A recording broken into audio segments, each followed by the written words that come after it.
Drive, gets inside, leans in, knocked away and stolen by Holiday. Dollar up for the layup. Oh, blocked by James. To Curry, way downtown. Bang! Bang! This the dagger. Here's the problem I'm seeing. Zion's gonna want out soon. Here's the thing, I don't think the front office of that organization, of that New Orleans organization, knows what the heck they're doing. What can I say? Mamba out. Hey guys, welcome back. This is CourtSideHeat, CourtSideHeat.com. As today, I'm your host, Josh Unangst, and we are back with another podcast episode.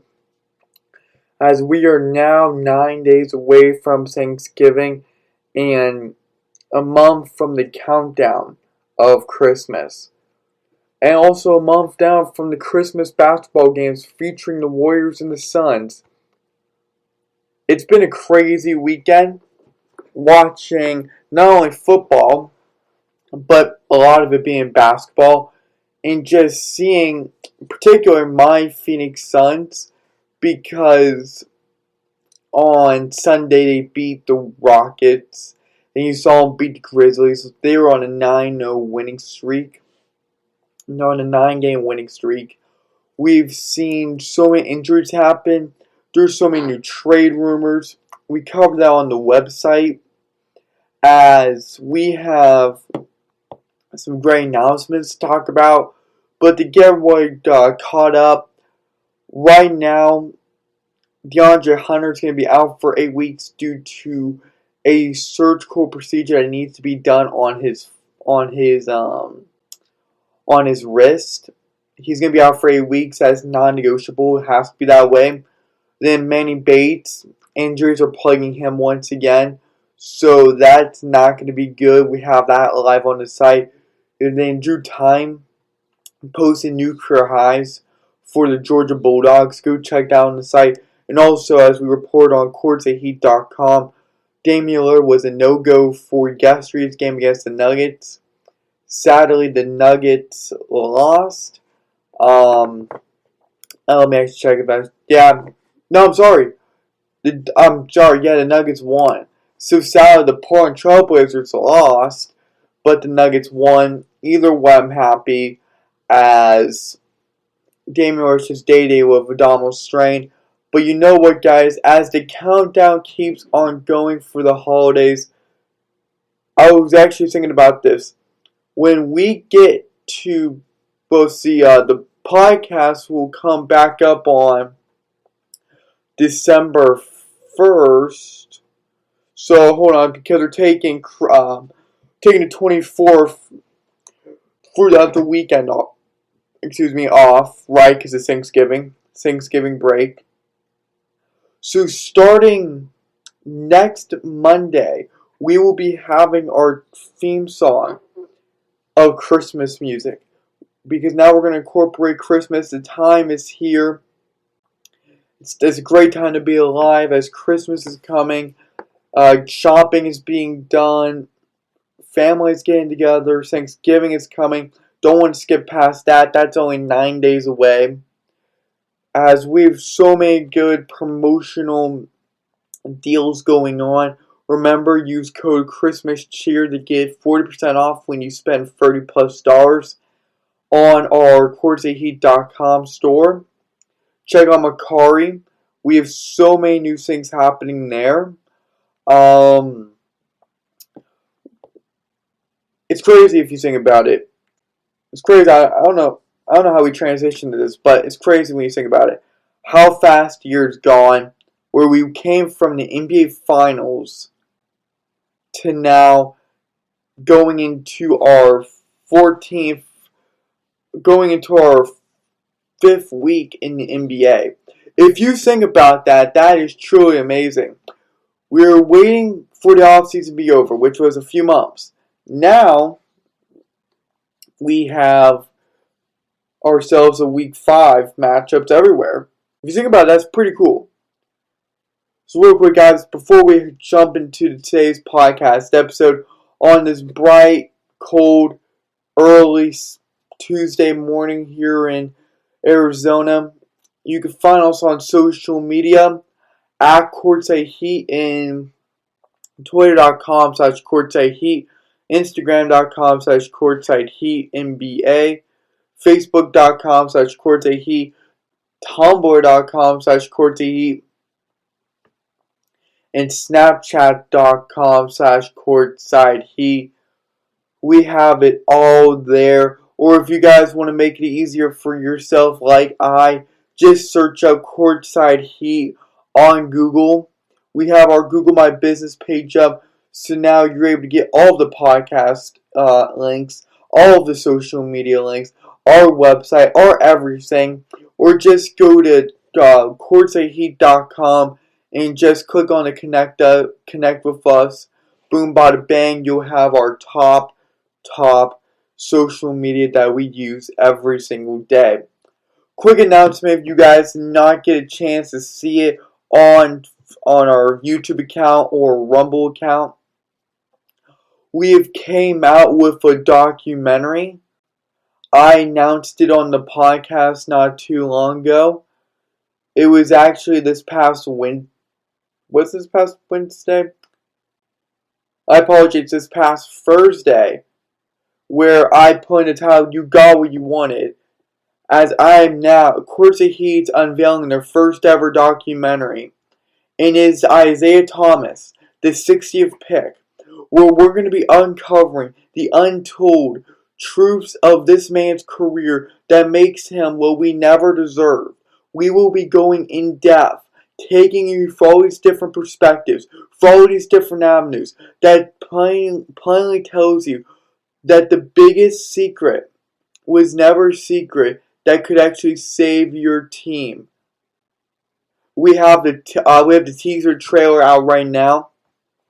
The extended trailer is going to come out in the next 6 days. Monday, right? So this upcoming Monday we have the extended trailer, but right now on YouTube and Rumble exclusively you can find the documentary trailer.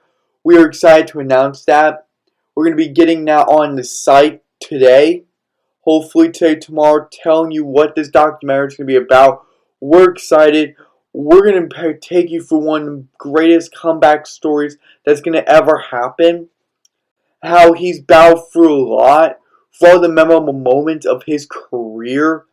One of the greatest moments of his career that I witnessed was his huge game when his sister tragically passed away. That was tough. That was tough to see IT cry, because it pained him. Pained him to see a family member die. I think she was only in her early 20s. Don't quote me on this, but maybe 23 years old. Don't want to get that wrong, but that's why I believe it to be. I'll have to check on that again, but he's a real cool guy. He's one of my favorite players, one of my most emotional players to watch, because he's just one of the most relatable guys to people. He's one of the most enjoyable guys to watch on the court. How he does things in interviews, it's just incredible. So yeah, I am really happy to announce Courtside Heat's coming out with their first ever documentary featuring Isaiah Thomas. I'm excited, guys. I hope you're excited too. As now, let's kick off today's podcast episode with the game of the day, the recap edition. We have Suns against Timberwolves. I watched that game yesterday. It ended in 99-96, I believe, where the Suns were able to extend their lead to be 10-3 in the records, yes. But since becoming 1-3, they have a 9-game winning streak. That was to advance them to 10-3. That drops the Timberwolves to 4-9. And they close out their away game schedule. They're going to be home for the next 3 games from the November 17th to November 21st. Then they're going to have a very, very long road game ahead of them. We're going to talk about that in a little bit. But now they're 10-3. A game behind first, which is going to be for the Warriors, who get to play tonight against the Brooklyn Nets.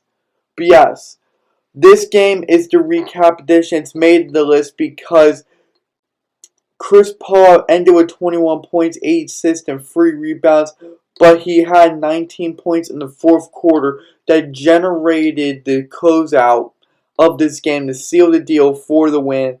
Devin Booker had 29, 5 and 5 in 33 minutes, and DeAndre Ayton, which is special to see in his first game back, who missed about 5 or 6 games, most likely 5 games, due to a right leg contusion, got a double-double in 33 minutes, 22 and 12, and if you want to tack on the 1 assist, you can.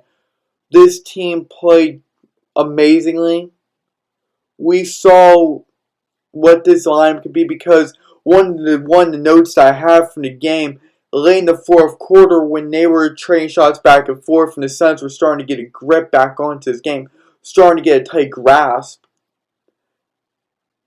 you saw the different options they had. So the Minnesota Timberwolves defense, they were focused on their backcourt, Devin Booker and Chris Paul. Chris Paul's on fire, so they tried locking him down. That's what you saw Patrick Beverley. But then it was given up to Devin Booker to hit some fadeaways, did some really good shots to keep him alive in this game. Now the team had to focus on both those guys, but then they left DeAndre Ayton open. So then DeAndre Ayton made some great post moves, got in, scored with the layup. Now you have to focus on all 3 of those guys. So that's what those young players, that's what Monty Williams is trying to give fruit to them. That's what the Phoenix Suns are. They're able to create their own opportunities by having every single basketball player or their top 3 guys like DeAndre Ayton, Devin Booker, and Chris Paul being able to hit shots in the clutch and make their defensive opponents really work because you just never know where it's going to go. So you can't play too loosely on a guy. You can't play too hard on a guy, too pressing against one man, right? So the Phoenix Suns mastered it for that game, as the end of that game was tough. Even though they were down by 2 points. You had a wide open free. And D'Lo missed it. D'Angelo Russell missed it. But then they kicked it out for the rebound. Everyone's going crazy. They're trying to scramble to get the ball. Oh, Timberwolves get it. But Anthony Edwards' first instincts are to pedal backwards to take an angling free instead of taking a spot up 2, as it was very rushed and he couldn't even get the shot off. He coughed the ball right up while backpedaling. Right to Jay Crowder. Boom, bada bang. They foul him. He hits one of his 2 free throws. And that's how we end with the final score, 99-96 in Minnesota to close out the game. Karl-Anthony Towns had a 35-point double-double in 40 minutes. D'Lo had 22 points. Anthony Edwards was okay in today's game. 12 points and 12 rebounds and 9 points. Not the greatest thing in the world, but it'll do right. He was 2 of 11. He was off for sure, but he's still averaging 24 points a game. We'll see where they grow, right? Both teams are going to be growing. The Minnesota Timberwolves are going to be taking on the Kings November 17th, 6 p.m. Don't miss it. You're also going to see on November 17th, the same day, if I'm not mistaken, yes, where the Suns take on the Mavericks at home. So that's going to be exciting. But instead of me keep talking about this, listen to the top plays of the game right here, right now. Sometimes those stats need to be adjusted. Booker, unbelievable shot. That's a winning play right there. Yes, it is. Edwards looking for a winning play, and yes, he delivers. They nearly turn it over. Russell out of the corner. Beverly an offensive rebound, puts it back up and in, and then he get fouled. He did. Unbelievable. Chance for a three-point play. Back to Russell, open look for the lead, can't get it to go. Edwards gets it. and then gives it up. Misses. Beasley from way downtown, and it's going to be all she wrote. I always love good highlights. I know I open that up I know I keep opening up after every single highlight with that sentence, but I just do love highlights. It knows by that Phoenix Suns core is truly amazing. I'll also throw in where the Timberwolves messed up in the final few seconds, because I think it's going to be critical for you guys to see. As that was the game of the day, the recap edition. Now let's head into our top news of the week. There's a lot that's happened that I just broke down the first few opening minutes of the podcast, but in this segment, no, not that much. It's only free tidbits, it's only free breaking news, but it's free, very important breaking news. As the first to be this: if the Kings continue to struggle, then prepare not to see Buddy Hield gone, not to see Marvin Bagley gone on the hot seat, on the person that needs to go. No, prepare to see Luke Walton, their head coach, who's in a very interesting situation, could be on the hot seat like last season, as the team started 5-4, but has been on a 4-game losing streak. This has been exceptionally tough for this Kings team. When that article came out about the 4-game winning streak, that was before they beat the Pistons. Now they snapped that 4-game losing streak. But the reason why I brought up it was because they're put in such a great position.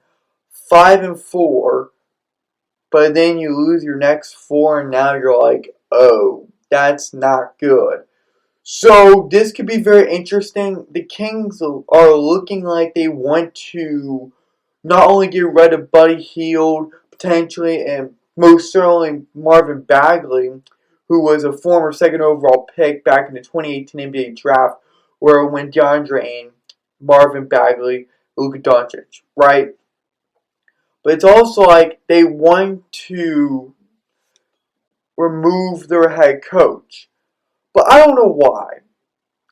Luke Walton is not a bad head coach.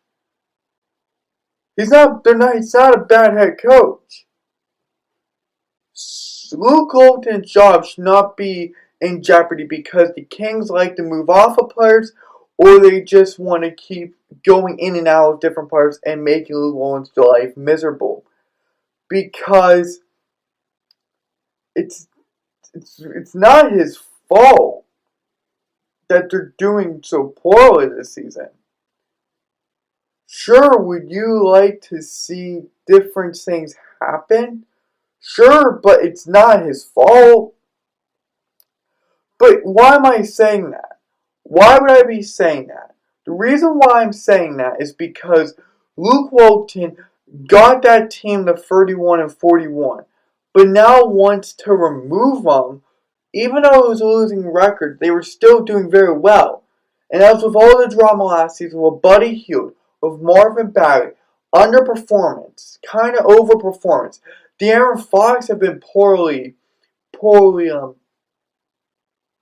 shooting and just been having poorly timed experiences this season. It's been rough.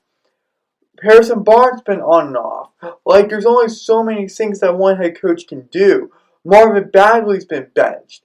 You saw him get some minutes in the Pistons game. I get it, but I don't believe we need to blame Luke Walton, who's doing an exceptional job keeping the Kings afloat, because it's not the easiest situation to say, you know what, we're just going to fire this head coach, bring in a new one. Who are you going to bring in? Because the problem is, last season, you have the same coaching staff from last season. You're having the same players from last season besides this year's draft. Right? You're not making incremental improvements. You're not making these breakthrough breakthrough, like signs, trades, whatever it is. You're not making that. However, you're just giving him the same roster with maybe some new pieces that need time. So I don't know where that's his fault. I would not try to put him on the hot seat.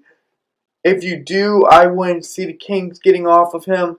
I would think that would be very bad.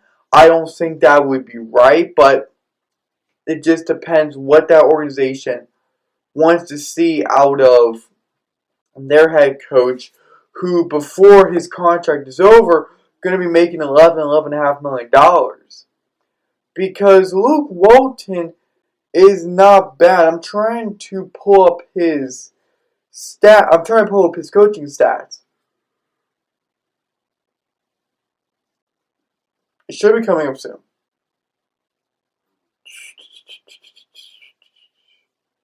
He's been coaching him since 2019-2020, since that season. Back-to-back seasons have been 31-41. Now they're 6-8. I don't. The thing to me is this. Sure, he had the greatest run with the Lakers, but you gotta remember that was 2016 to 2018 Lakers, who were just bums. Let's make no mistakes about that. So then when you put into this position of, well, we're not going to do anything to really help you, like, what does that really say for him? Because they just been up and down. You gotta remember, when he was in his debut season with the Kings, they had Marvin Bagley, they had Trevor Ariza, Harrison Barnes, Ken Bazemore, Bogdanovich, Dwayne Dedman, Darren Fox, and Buddy Hield. Those were their top guys. You fast forward to his second year, where he also got him to a 31-41 record, both in 12 plays. There's not that many differences. Marvin Bagley, who's a bust, Harrison Barnes, Terrence Davis, Darren Fox, Buddy Hield, and Tyrese Halliburton, and Richaun Holmes. Richaun Holmes, I forgot to mention, was on both sides. They don't have the greatest bench in the world. Whiteside's been up and down. Dylan Wright's okay. Jabari Parker's a bust. Corey Joseph is a bust. Damian Jones is Justin James, not really good. Right, so you get where I'm coming from. But the guys he had from his beginning season to his second season has not changed. They still had Barnes, Bagley, Fox, and then Hield. They added Tyrese Halliburton. So now you're giving them pieces. You're keeping the core together. But you're adding new pieces, which takes time to settle in. It just does. So I don't think it's fair to put the blame solely on Luke Walton, because if management's not going to do anything to help him, and now they're like, well, we're going to trade Buddy Hield because that was in progress. That was a done deal before the Wizards came in. And then you saw them actively trying to get rid of Marvin Bagley. So they're trying to get rid of pieces. The only secure piece right now is Harrison Barnes. They're a power forward / center, right? So to me, this could not solely rely on the head coach. And I hope that makes sense, because now what we're pretty much saying is that, well, it's okay. Those players can keep acting dumb and messing everything up. But it's always going to be Luke Walton. Let me tell you this. Luke Walton took the beginning, second year, and I'm not going to count this year yet because it's incomplete. It's just beginning, to 31-41 both seasons in a row. Sure, it's a losing season. Sure, they're both in 12th place in both those years. But we're missing something important. When you're not given a good bench, when your hand's not dealt with good pieces, when your hand's dealt poorly, what do you want out of them? Buddy Hield's good, but he needs to be with very good players. You can't build a team around him. You can't. He even wants out. He was acting like a diva last season, wasn't returning any of the owners, Luke Walton's calls, management calls, anything from the Kings until he reported back on his own terms. For what? Because he got his feelings upset. Marvin Bagley's a boss, and now they're realizing it and now just taking a cheap way out of it by sitting him, which is smart, trying to preserve his value and trying to get him out of there. He's just a bad player where you could have had Luka Doncic, Trae Young. That is just bad. Then Harrison Barnes has been up and down where he can't do it all by himself. Sure, he had the game win against the Phoenix Suns, but let's be honest, he got lucky right there. Because the Suns were not playing well, A, but B, the team was fundamentally lacking. You cannot tell me that this Kings team has to rely solely upon their head coach. I get it, he's the blueprint. I get it, he's the way. But you have to remember this. There comes a certain time when you're like, why are my players producing the way they're supposed to? Right now, he's averaging career highs in Harrison Barnes is for 21 points per game, 50% from the field, 8 rebounds, and 2 assists. That's very good. But it can't be the Harrison Barnes show. There has to be another player. Buddy Hield's a good compatible player with Barnes. But there has to be 1 to 2 more pieces. 1 more is not good. 2 more is ideal. But 3 more would be elite. Or at least good. Good enough to win more games. You're doing a disservice to your head coach. And all the talking heads out there are like, put him on the hot seat. Put him on the hot seat. Why? He's keeping this team relevant. He's keeping this team above water, above float. And now with the playing tournament that extends from 8 to 10, you can now have a chance. So where you never had a chance in the 2019 to 2020 season, you do now. Like last season, even though we were trying to get back to normalcy and we're trying to figure everything out. So please, understand this. It's not always Luke Walton's fault. I believe the vast majority of us understands that and gets the fundamentals of where we're at and the concepts of which needs to be understood to say the players need to produce consistently, effectively, and assure wins. It can't always be fate. It can't always be chance. Sure, you can have the luck of the Irish sometimes, but you just need to pound it in. You just do. You can get lucky on the game winner so many times. This is no one's individual fault. This is a collective team's fault, who are now 6 and 8, but they're still in the 9th seed. They just need better players. You can't tell me that you're going to keep your entire roster. They've kept their entire roster, but I've added Davion Mitchell. What do you want them to do? What do you want Luke Dolan to do? What do you want the training groups to do? What do you want this team to do? The coaching staff? What do you want them to do?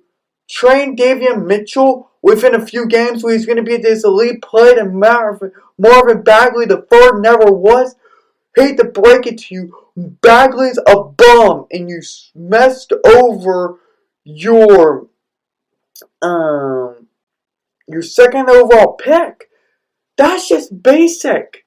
You were idiots. And you can't blame your head coach. He can only work with so much. There must be another player besides De'Aaron Fox, Tyrese Halliburton, Harrison Barnes, and Buddy Hield. There just must be. There must be. Tyrese Halliburton's still trying to figure it out. It's amazing that he's averaging 13, 5, and 4. It truly is. It truly is. Because you got bums like Tristan Thompson. You got bums like Terrence Davis. I'm not even kidding you. Terrence Davis in 12.5 minutes per game averages 4 points off of 28.5% from the field and 1.5 rebounds. Tristan Thompson is just dating Kardashians. That's all he's doing. Alex Len is a bum. Louis King is a bum. Richard Holmes, he's playing decently well. He is. I'll give him that. 27 minutes per game, 14 points, 11 rebounds, 69% from the field. Okay, I'll give him that. Because he's piggybacking off of last season, doing better than last season with the Kings. He's found home with the Kings. But there has to be something more than mediocre players or good players or slightly above good players. You need to have that star. Marvin Bagley's not it. Who knows what Davion Mitchell's going to be? It just all depends of what happens. Could the rookie shooting guard who went 9th overall in this past year's NBA draft be something? Maybe. We just have to give him time. So, point of my story, point of this conversation, is that it's not always the fault of the head coach, especially in the Luke Walton situation. Luke Walton should not be putting the blame or should not be on the hot seat because he's keeping a team afloat and within the top 10 of your respective conference. Plus, you're playing in one of the toughest divisions in the Western Conference and maybe one of the top 3 toughest divisions in the entire NBA. Because the Pacific Division holds the Lakers, the Suns, the Warriors. I lost my train of thought. But you hold the Lakers, you hold the Warriors, you hold the Suns, you hold the Kings, and you hold one other team that's slipping my mind. It's gonna drive me crazy because I know I'm not an idiot. I know the conference. I was just saying the conference, but it doesn't matter. You guys get where I'm going. You guys get where I'm coming from. It's insane. It's insane. Oh, I'm sorry, in the Clippers. So with all that being said, that's the breaking news around the Kings. Don't always blame it on Luke Walton. Just don't. He shouldn't be on the Heat seat. He's a respected head coach that had a bad tenure with the bum Lakers, but now it's getting renewed with the Kings, but now they want to reject them from a process. That's insanity to me. But you know what? There's teams like the Warriors and there's teams like the Nets that are just killing it. I am not even kidding you guys. This is actually something really fun to watch as the Warriors are 11-2 currently. First place in the Western Division. In the Eastern Division, you see the Nets 10-4. Second place, a half a game behind the Washington Wizards, who played an incredible comeback. That's pretty solid. That is pretty solid. Why am I making it like this? Why am I mentioning this? Well, because the Week 4 NBA Players of the Week awards came out, and guess who the 2 players highlighting it from each division? Golden State Warriors, Stephen Curry, and the Brooklyn Nets, Kevin Durant. And rightly so. Week 4 was jam-packed. Both teams were booming. Both teams were a thrilling masterpiece to watch. Kevin Durant worked tirelessly, same with Stephen Curry, to get their teams to win, to be a leader. Because Curry averaged 34.8 points per game, 7.8 assists, and 5.5 rebounds per game as the Golden State Warriors went 3-1. And likewise for Durant, whose team went 3-1 too, but also averaged 32 points per game, 8 rebounds, as the Nets are sitting pretty in the top 3 and are one of the first teams to have 10 wins in their Eastern Conference, while the Warriors are the first team to 11 wins in both respective conferences. But real quick, going back to being a leader. Stephen Curry's old college coach, who, if you don't remember, Stephen Curry went to Davidson. I'm trying to look up his college coach. I may not be able to find it. Here, I'll try to look it up. Was it Bob McKillop? Was it Bob McKillop? Was it Bob McKillop? I'm looking up. Yeah, it was Bob McKillop.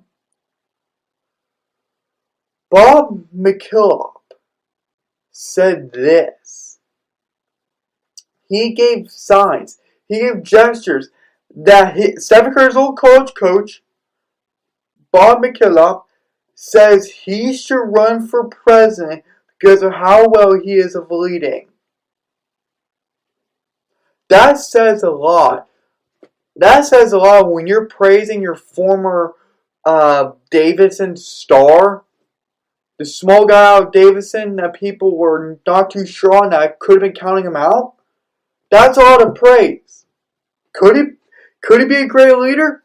He sure directs that on his Golden State Warriors. Could he become president? Well, if we're going by President Biden, sure he could be a president. Anyone could be a president. Even a truck driver could be a president right now if we're comparing him to Joe Biden. But how cool would that be?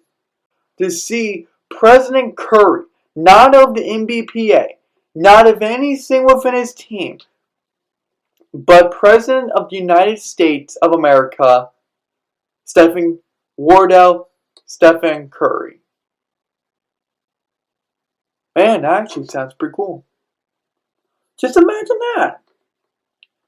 We saw about all these different celebrities throughout time say, oh, I should be president. I would do well. I think I can manage peace. I could be a leader. But now we have his former college basketball coach to say, you know what? He could be a leader, and that's why, with his exceptional leading skills and the way he commands things and keep peace on the court, and of course I'm adding to what the former coach said of Stephen Curry, he could be president of the United States. He could be the president. Wow. That is some high praise right there. That tells you who is on the good side of that former coach of Davidson. That is insane. Just imagine if Curry's like, you know what? In 2024, I'll run. Because 2024 is 3 years away. Who knows if Curry's going to be starting to hang it up? Because how old is Curry? You would have to think that he's like 33, like 32, 33, maybe at the earliest 31. But Stephen Curry is getting up there in age. Even though he's getting up there in age, he is a wonderful master.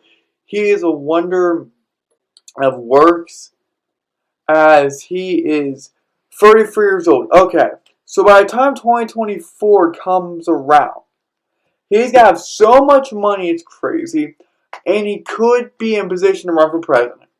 You know everyone is going to be able to vote that loved him growing up with him during their childhood could vote for him.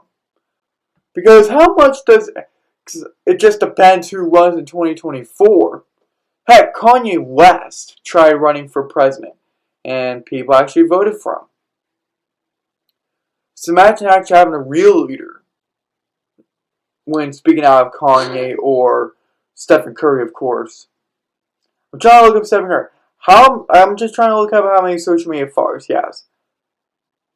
He has 37.5 million followers just on the Instagram alone. But when you check Twitter, I'm trying to pull that up. I don't know why my app's taking forever. That's alright. But that's insane. 35.5 million? He has 15.6 million on Twitter. And we're not even talking about all the people that just follow him around the NBA that may not be following him on Twitter or Instagram or any other social media platform he has. Because anyone that's a Warrior NBA fan, they could be looking at him. Heck, even Davidson, they could be looking at him. He could legit try to squeeze out 60 million votes if every single one of his followers or anyone in the NBA decided to vote for him if he ran for presidential, if he ran for the presidential position, that would be really, really cool. If he ran for president during the 2024 presidential election, how cool would that be? You know, if he actually ran, I may actually vote for him. Now, what would the state of our country be in after his 4 years? Who knows? But you know, if he has close ties to former President Barack Obama, who served our country as president for 8 years, could give Curry pointers. Wait a minute. We may legit have a real guy, because I'm tallying up all of his social media followers, all the different ones. He could easily get 60 to 70 million votes. Could we try to stage an election here for him? So how cool would that be? Because you have, George Washington, John Adams, James Madison. Then you keep on going through. Andrew Jackson.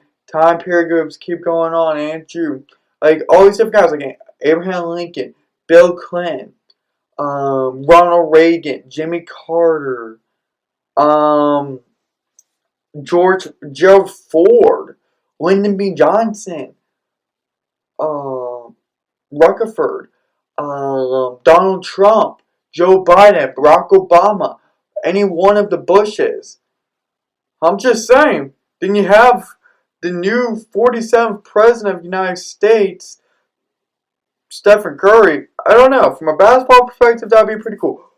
Imagine saying that. You walk into the NBA Hall of Fame. You're still playing. Like, you did not officially retire. You're just taking a leave of absence. But let's just say you retire. Let's just say you retire. But then they're going to wait out your 4 years so you can enjoy the NBA Hall of Fame. No, do it. No. Okay, so this is how you do it. If he gets elected president, let's just say he gets elected president. Imagine what his accomplishments. He's like multi-time champion, a multi-time all-star, MVPs, awards coming out of everywhere. Oh my. And then last week, we have President of the United States. Or the PA guy is going to be like, welcoming in the current President of the United States, Stephen Curry. Or if he's former, unless he wants to try to get a re-election, wants to run again, it could be former President of the United States, Stephen Curry. How cool would that be? I don't know. I'm just having fun with it. I'm not saying I actually want an NBA player to run my country, but who knows? I'm just saying that's some high praise by the former Davidson coach. No doubt about that. I believe his name was Bob McKillop, if I did my research correctly, and hopefully I did. But how cool would that be? Now that would be really, really, really cool. But yeah, that was all of our top news of the week. I thought that would be really fun. You know what? I should actually create a t-shirt that actually says Stephen Curry for president. Or if he actually wanted to become president of the United States, I would just create the t-shirt for fun. How funny would that be? I'm not even kidding you. I would legit do that without hesitation. Without hesitation, because I think that'd be really, really fun. Really, really cool to do. So I might do that. It's almost as fun as saying the Rockets are actually going to win their second game. It's like dreaming of that. You can only wait for it to happen. But now we're moving into the topic of the day, and that is, are the Suns the team to beat, or will they begin to fall with a tougher schedule ahead? We're going to keep this limited to Western Conference. Sure, we can go to Eastern Conference, but they have their own respectable challenges, with the Wizards dominating at 10-3, the Nets at 10-4, the Bucks are hurting at 6-8, the Hawks are hurting at 6-9. The Pistons are 3-10. The Magic are 3-11. That's to be expected, right? 76ers, Knicks, Cavaliers, Heat, Bulls, they're all trying to figure it out. Hornets too, but we're going to keep it with the Western Conference. Because right now, the Suns have a winning streak of 9 games. That's 9 games in a row. Positive, winning. Not like the Rockets where they've lost 12 straight. Or not like the Magic where they're losing 3 straight. That is just insane to me. So, are they the team to beat? The Warriors right now are 11-2. They hold a game over the Suns. So how committed are the Suns? Are they the team to beat, yes or no? Well, when taking a look at their schedule, first off, we see that they're going to have back-to-back games, November 17th and November 19th, of facing Dallas Mavericks at home. Then you got to face the Nuggets. Those 3 games are going to be brutal. And then you have to go on the road for the Spurs, Cavaliers, Knicks, then Nets. That's tough. That concludes your road series. But then you get a quick break at home for the Warriors. Then the easy one, the Pistons, theoretically. Then back on the road for 1 game to the Warriors. So 4 days later, you got to face them again. And that's coming off your back-to-back series. That'll conclude your back-to-back series. And then you're going back home to say, for 2 games, Spurs-Celtics. Both teams, Spurs-Celtics, have been bad, but you just never know because the Pelicans almost got the better of them. Same with the Timberwolves yesterday. It's interesting. So if I'm looking all the way up to Christmas Day, you have the Warriors you got to play 3 times. You have the Mavericks you got to play 2 times, which is going to be no small task. You have to face a divisional foe, which will be the Clippers. You're going to give me a gimme win, like the Pistons. The Brooklyn Nets are going to be a challenge, which you face them once. The Spurs you face once. The Hornets you face once. The Wizards are going to be a really tough one on December 16th, but the good advantages you're going to have, that's going to be at home. You got to go up against the Lakers again, but the Lakers been poorly ran, poorly executed.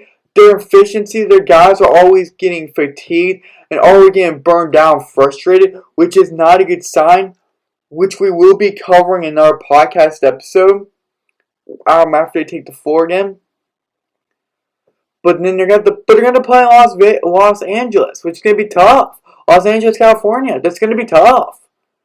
The Hornets are going to be tough.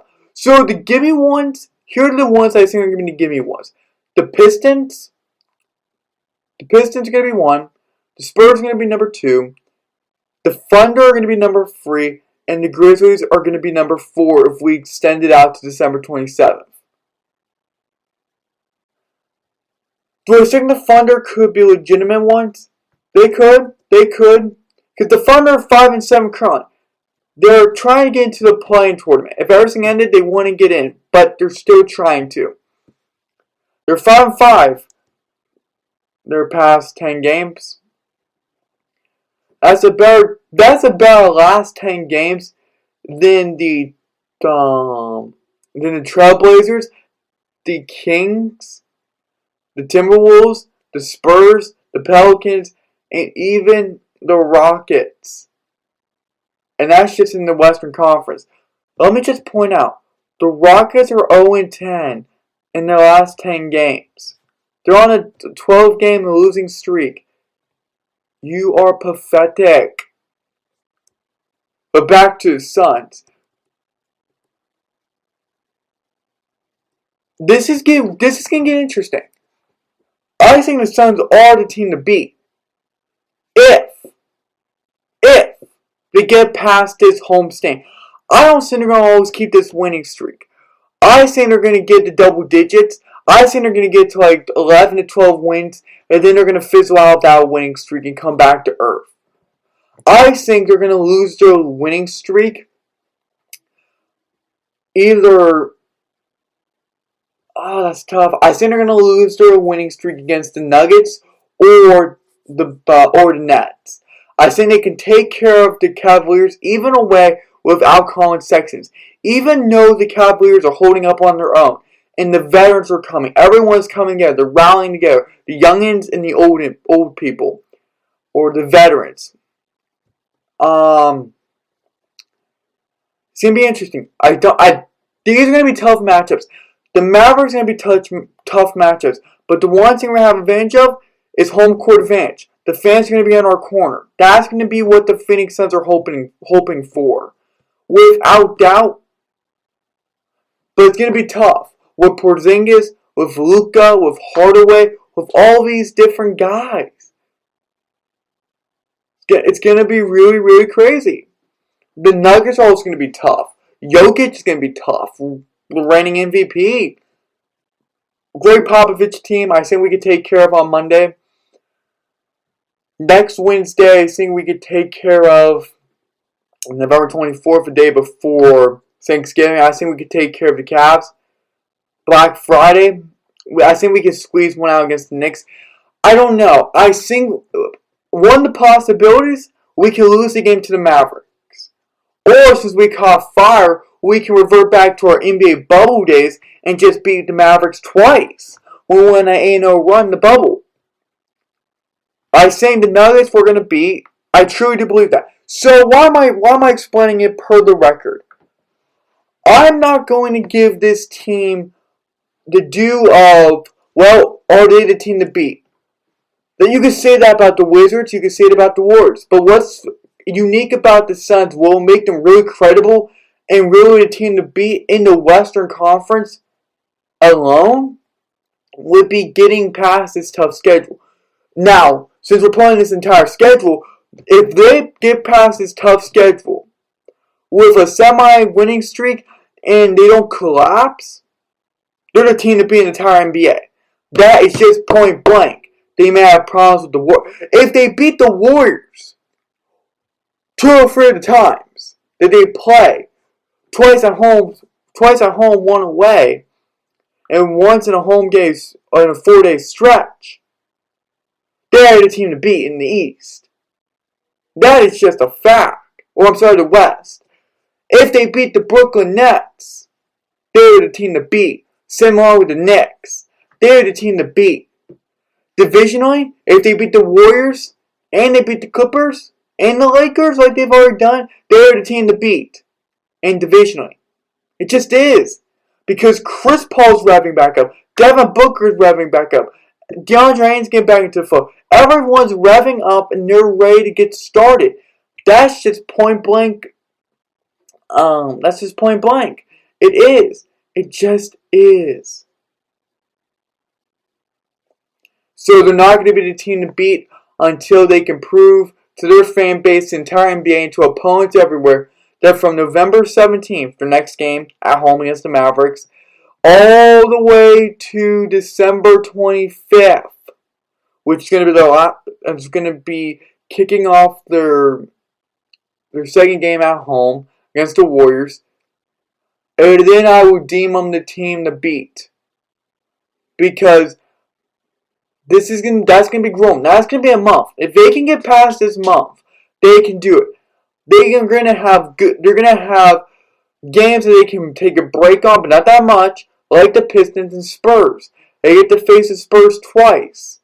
They should be able to beat them. Same with the Grizzlies, since you blew them out 119-94. Now they become more prepared. Maybe you beat the Lakers once. The Lakers have been on and off, so whatever happens, right? It gets interesting with the Warriors. It gets interesting with the Nets. It gets interesting with the Knicks.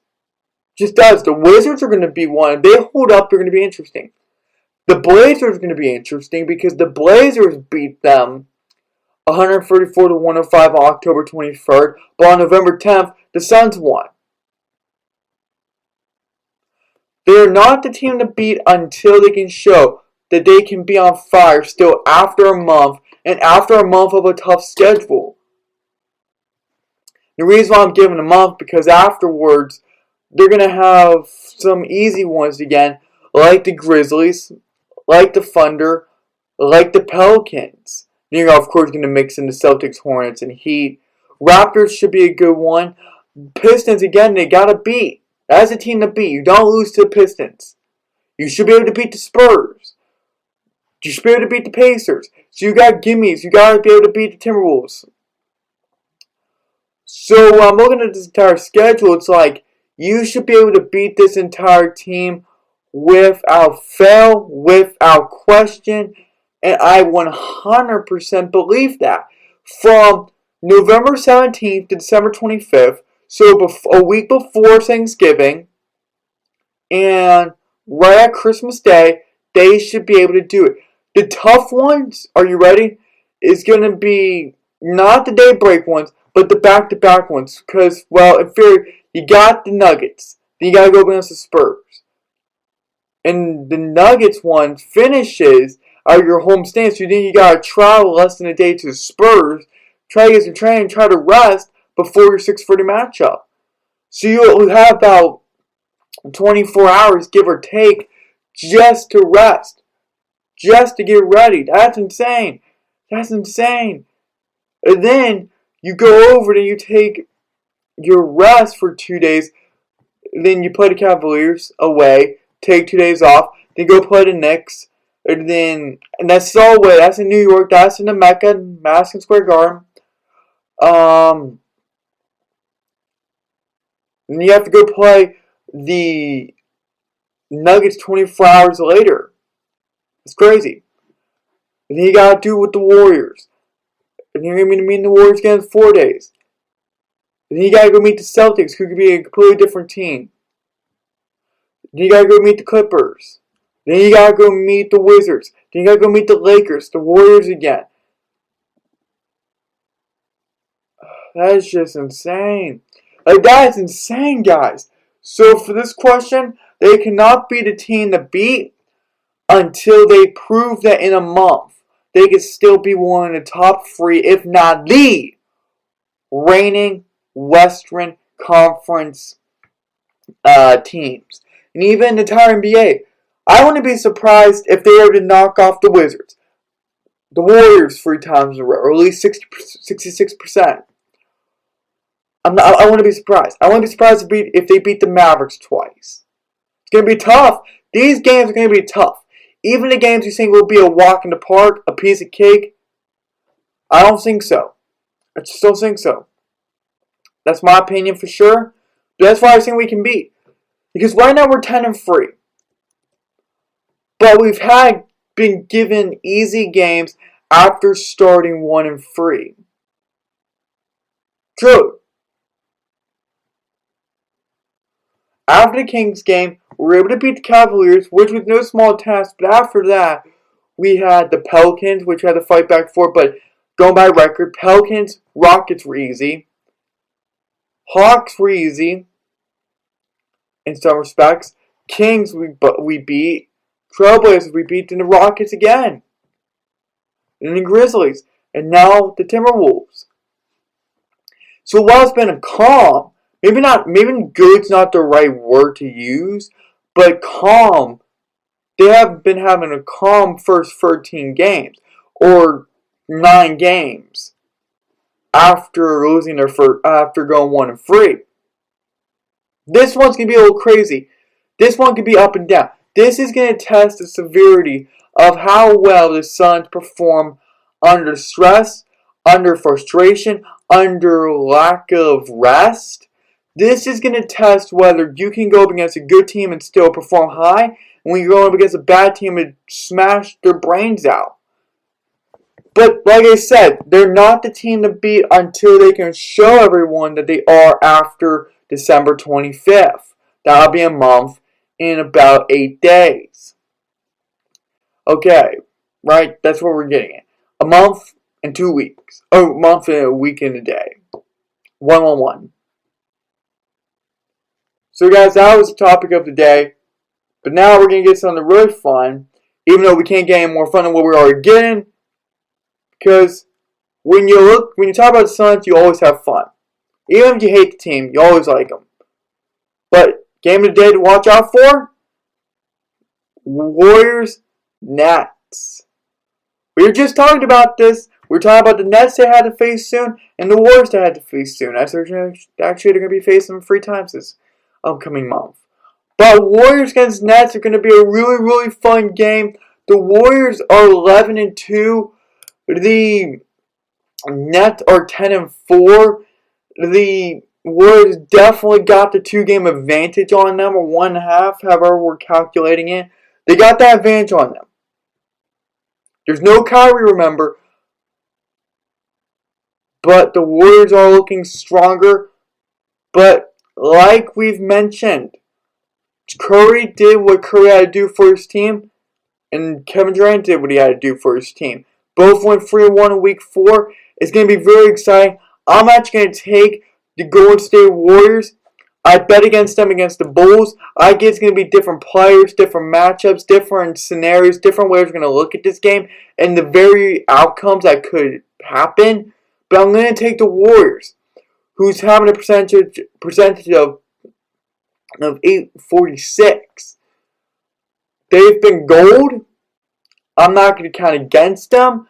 I want to go check them out. They're playing away. I'm sorry if you hear I'm sorry if you hear the mouse. I am sorry if you hear the mouse. But they're away. They're 3-1 away. The last 10 games are 8-2. Home, they're 8-1.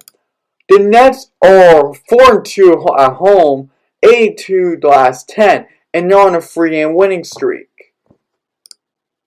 However, the Warriors have a 1-game winning streak, but I think it's all going to be bounced around tonight. Catch the game. That's going to be a very, very exciting game. It's going to be happening in the evening time. I'm hoping to catch it. If not, I'll watch the highlights.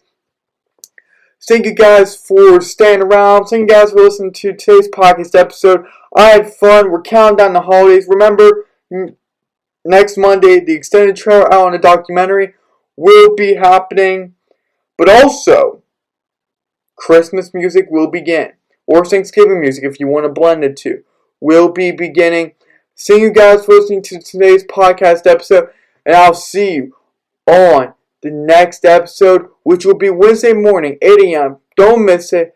I'll see you guys in the near future. I'll see you guys tomorrow morning. Catch all the basketball games you want to watch, as I'll see you right here, right now, tomorrow morning, 8 a.m. And let's have the outro music take us out now.